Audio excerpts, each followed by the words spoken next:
Hi, it's 2 a.m. with Jason, and I'm going to be honest, tonight has the makings of one of those nights.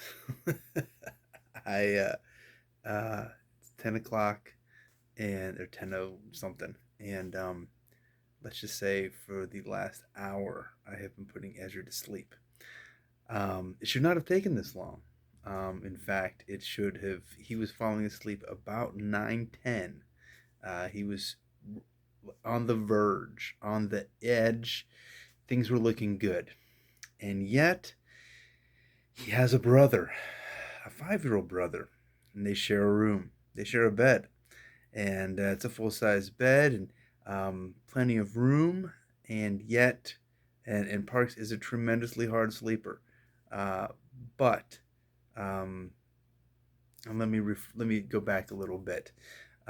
So when the time given to brush teeth, Parks instead chose to figure out the various spellings that his friend Jackson might have for his name. Now, spelling is a great thing, and yet that was not what was required. And so as a result, Parks did not have his teeth brushed when it was time for us to turn the light off because Ezra is tired. We have school tomorrow morning, and you got to get this thing done. Okay, so I said, Parks, we're turning the light off anyway. Get in bed, brush your teeth.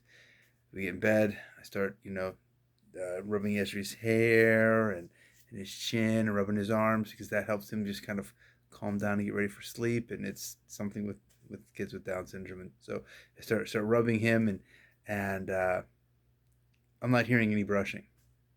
And I say, Parks, what are you doing, bud? You need to brush your teeth. He's like, Dad, I'm not sure if the horse or the red raccoon, no, red, I don't know, something or other, is my second favorite animal now. I'm just trying to figure this out, Dad. And I'm like, no, no, no. This is not the time to be ranking your stuffed animals. This is the time to be brush your teeth and go to bed.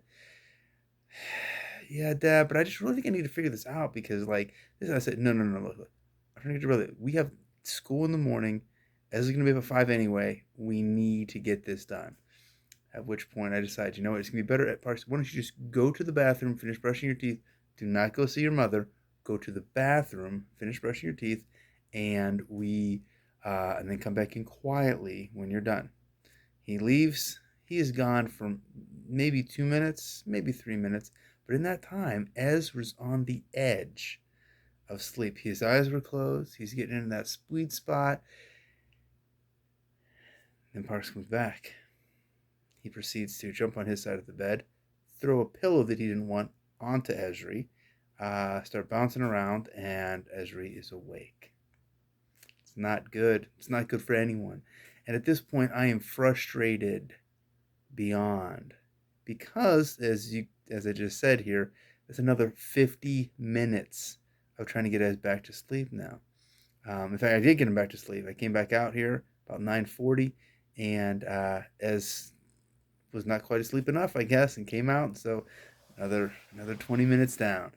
Um, and so I'm sitting here thinking, okay, how can I speak the grace and truth and kindness in a motivating way, and yet at the same time thinking about the prodigal son story that I told this morning in church, and how can I be that dad that it talks about in Luke 15?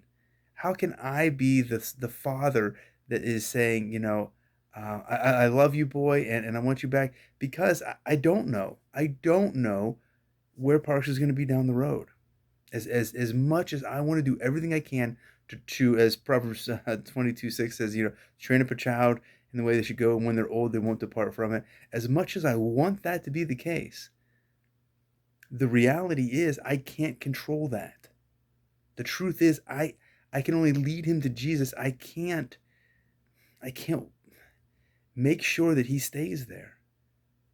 And so as a result, my goal is to say, okay, God, so if this is what it is, then how can I make sure that I am the kind of dad that when he is in that bad spot, he thinks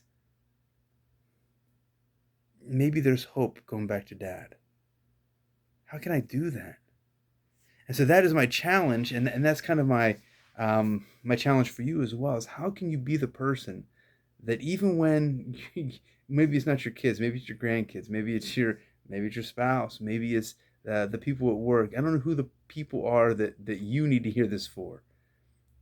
But how can you be the people that show the love and grace that God has for you and for me to them?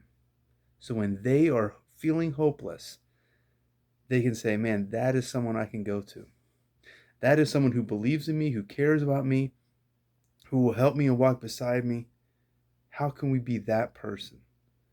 Because that's what God has for us. So it's my challenge for you. It is a hard one. I am, we'll, I'm hoping that as is down now, because when it starts this way, you never know. But but God is good and gracious, and has been kind to me, and has loved me, and has walked beside me, and so I will continue to walk beside my 5-year-old, and hopefully help him to become the man of God that God's called him to be, um, and yet at the same time, someone that if he finds himself in that bad spot, that he's willing to say, hey, you know what? I can still go home. Anyway, it's my prayer, and that's my challenge for you tonight. So have a good night.